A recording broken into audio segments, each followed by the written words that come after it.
അപ്പോഴും നമ്മുടെ ഇന്നത്തെ ഉച്ചയൂണ് ഇതാണ്. എന്തല്ലേ, അപ്പൊ ഞാൻ നെല്ലിക്ക പുളിശ്ശേരിയൊക്കെ ഇട്ടിട്ടുണ്ട്. ഇതെല്ലാം ഇട്ടിട്ടുള്ള റെസിപ്പിയാണ്. എന്നിട്ട് ഇതിലേക്ക് മീൻ കറിയും കൂടെ അങ്ങോട്ട് ഒഴിച്ചു കൊടുക്കണം.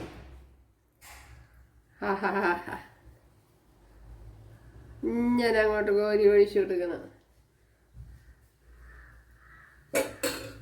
കണ്ടല്ല,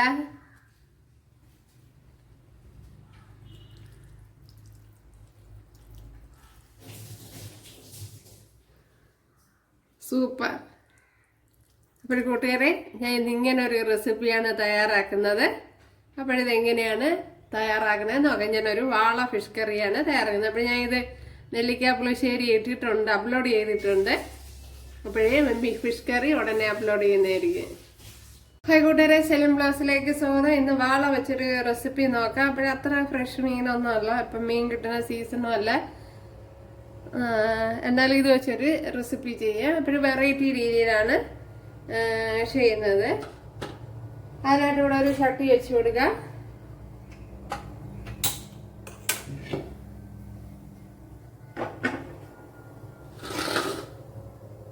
ഇവിടെ 1.5 ടേബിൾ സ്പൂൺ വെളിച്ചെണ്ണ ഒഴിച്ചു കൊടുത്തിട്ടുണ്ട്. അതിലേക്ക് ഒരു മീഡിയം സൈസ് ചെറിയൊരു സവാള എടുത്തിട്ടുണ്ട്, അത് ഇട്ട് കൊടുക്കാം.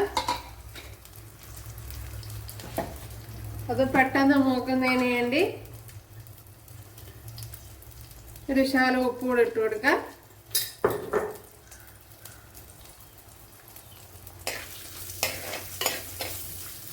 ഇതൊന്ന് മൂത്ത് വരട്ടെ. ഇവിടെ സവാള 3/4 ഭാഗം വഴണ്ട് വന്നിട്ടുണ്ട്. ഇതിലേക്ക് ചെറിയൊരു തക്കാളിപ്പഴം ഇട്ട് കൊടുക്കാം. ഇനി ഇതൊന്ന് വഴറ്റിയെടുക്കണം.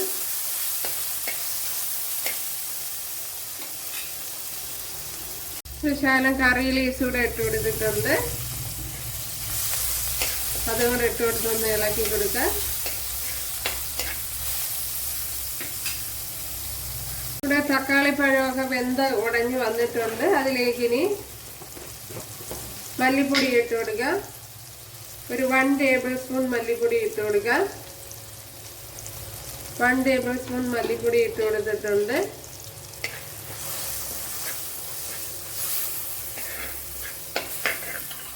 ഇതിലേക്ക് ഇനി ഒരു 2 ടേബിൾ സ്പൂൺ മുളക് പൊടി ഇട്ട് കൊടുക്കാം.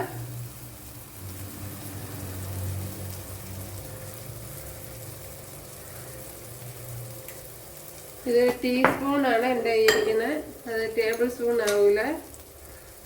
അപ്പോൾ 2 ടേബിൾ സ്പൂണാണ് ഇട്ട് കൊടുത്തത്.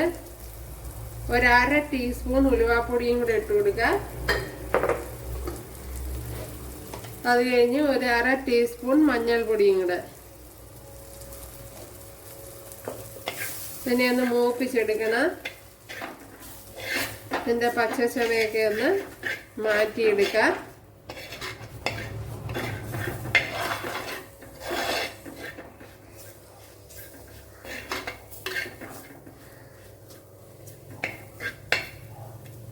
ആണെങ്കിൽ ഒരു ശകലം ഓയിലും കൂടെ ഒഴിച്ചു കൊടുക്കാം.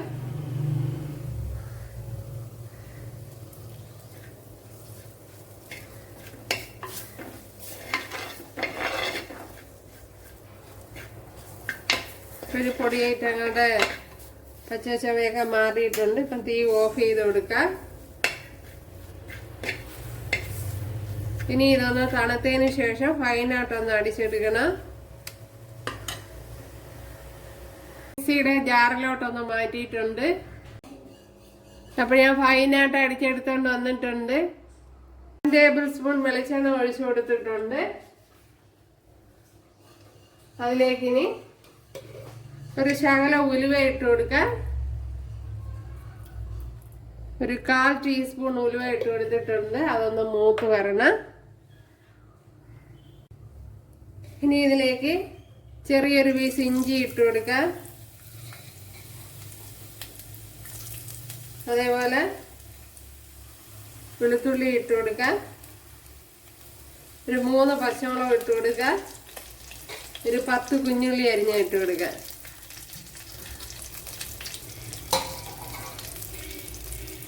ഇതിനെ ഒന്ന് ഇളക്കി കൊടുക്കാം. വളരെ ടേസ്റ്റി ആയിട്ടുള്ള ഒരു വാളക്കറിയാണ്. ഇതല്ലെങ്കിൽ തയ്യാറാക്കി നോക്കുക, തീർച്ചയായിട്ടും ഇഷ്ടപ്പെടും.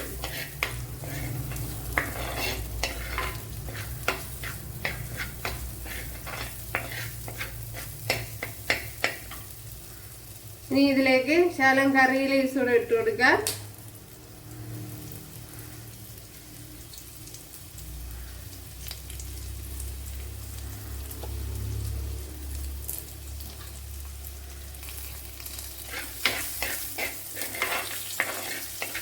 ഇനി ഇതൊന്ന് മൂത്ത് വരണം. ഇനി ഇതിലേക്ക് അത് കുഞ്ഞുള്ളിയൊക്കെ വഴണ്ട് വന്നിട്ടുണ്ട്. ഇതിലേക്ക് ഇനി അരച്ച് വെച്ചിരിക്കുന്ന അരപ്പ് ഇട്ട് കൊടുക്കാം.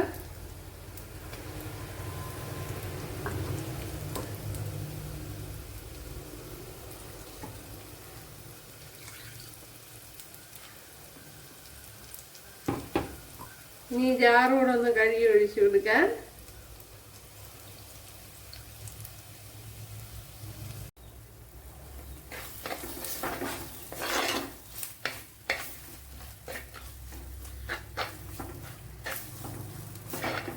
ഇനി ഇത് നല്ലപോലെ ഒന്ന് ഇളക്കി കൊടുക്കാം.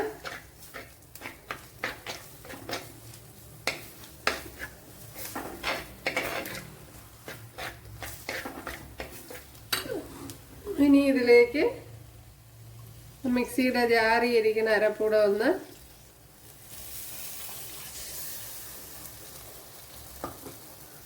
ഇതിലേക്ക് പുളിവെള്ളം ഒഴിച്ചു കൊടുക്കുക. അപ്പോൾ നേരത്തെ ഞാൻ വെള്ളത്തിൽ ഇട്ടിരുന്നതാണ്, അതും കൂടെ ഒഴിച്ചു കൊടുക്കുക. ഒഴിച്ചു കൊടുത്ത് ഉപ്പിട്ട് കൊടുക്കാം.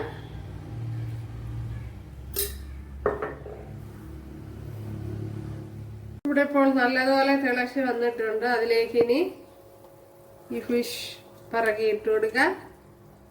ഇപ്പം ഞാൻ അതിൻ്റെ തലയും ഒക്കെ എടുത്ത് കൂട്ടുകാരെ.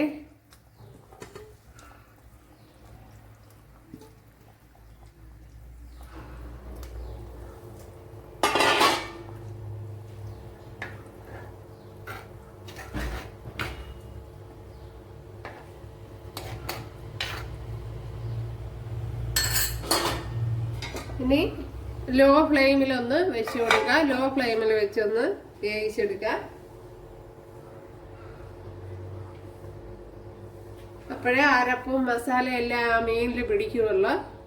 നമ്മുടെ വാളക്കറി ഇവിടെ തിളച്ചുകൊണ്ടിരിക്കുന്നു. അപ്പോഴും വെന്തില്ല, ഇനിയും കുറച്ചുകൂടെ വേവണം. കണ്ടല്ലേ, വളരെ നല്ല ടേസ്റ്റ് ഉണ്ട്. നമ്മുടെ റെസിപ്പി ഇവിടെ റെഡി ആയിട്ടുണ്ട്. ഒരു ശകലം ഉപ്പൂടെ ഇട്ട് കൊടുക്കുക. അതേപോലെ തന്നെ ഒരു ശകലം കറി ലീവ്സ് കൂടെ ഇട്ട് കൊടുക്കുക. ഇട്ട് കൊടുത്ത് ഒരു 1 ടീസ്പൂൺ പച്ച വെളിച്ചെണ്ണയും കൂടെ ഒഴിച്ചു കൊടുക്കുക. ഇതിന് കടുതാളിപ്പും കാര്യങ്ങളൊന്നുമില്ല. പച്ച വെളിച്ചെണ്ണ ഇനി കൂടുതൽ ഒഴിക്കണമെന്നുള്ളവർ കൂടുതൽ ഒഴിച്ചു കൊടുക്കാം. ഞാൻ ഇപ്പം വളരെ കുറച്ചാണ് ഒഴിച്ചു കൊടുത്തത്. ആവശ്യത്തിന് നേരത്തെ എടുത്തിരുന്നല്ലോ, അതുകൊണ്ടാണ്. ഇപ്പോഴിവിടെ ഇത് തന്നെ മതിയാവും. ഉണ്ടല്ലോ, വളരെ ടേസ്റ്റി ആയിട്ടുള്ളൊരു റെസിപ്പിയാണ്.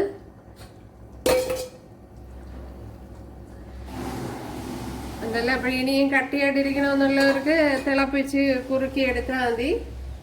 ഇതിപ്പം ഞാൻ ഇപ്പം കുറച്ച് ലൂസോടുകൂടിയാണ് എടുക്കുന്നത്.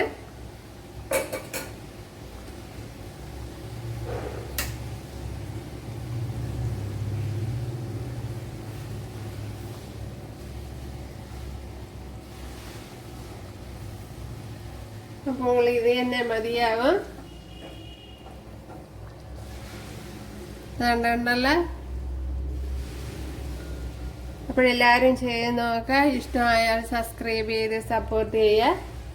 അപ്പോൾ അടുത്തൊരു വീഡിയോ ആയിട്ട് കാണാമെന്ന് പറഞ്ഞുകൊണ്ട് എല്ലാവർക്കും താങ്ക്സ്.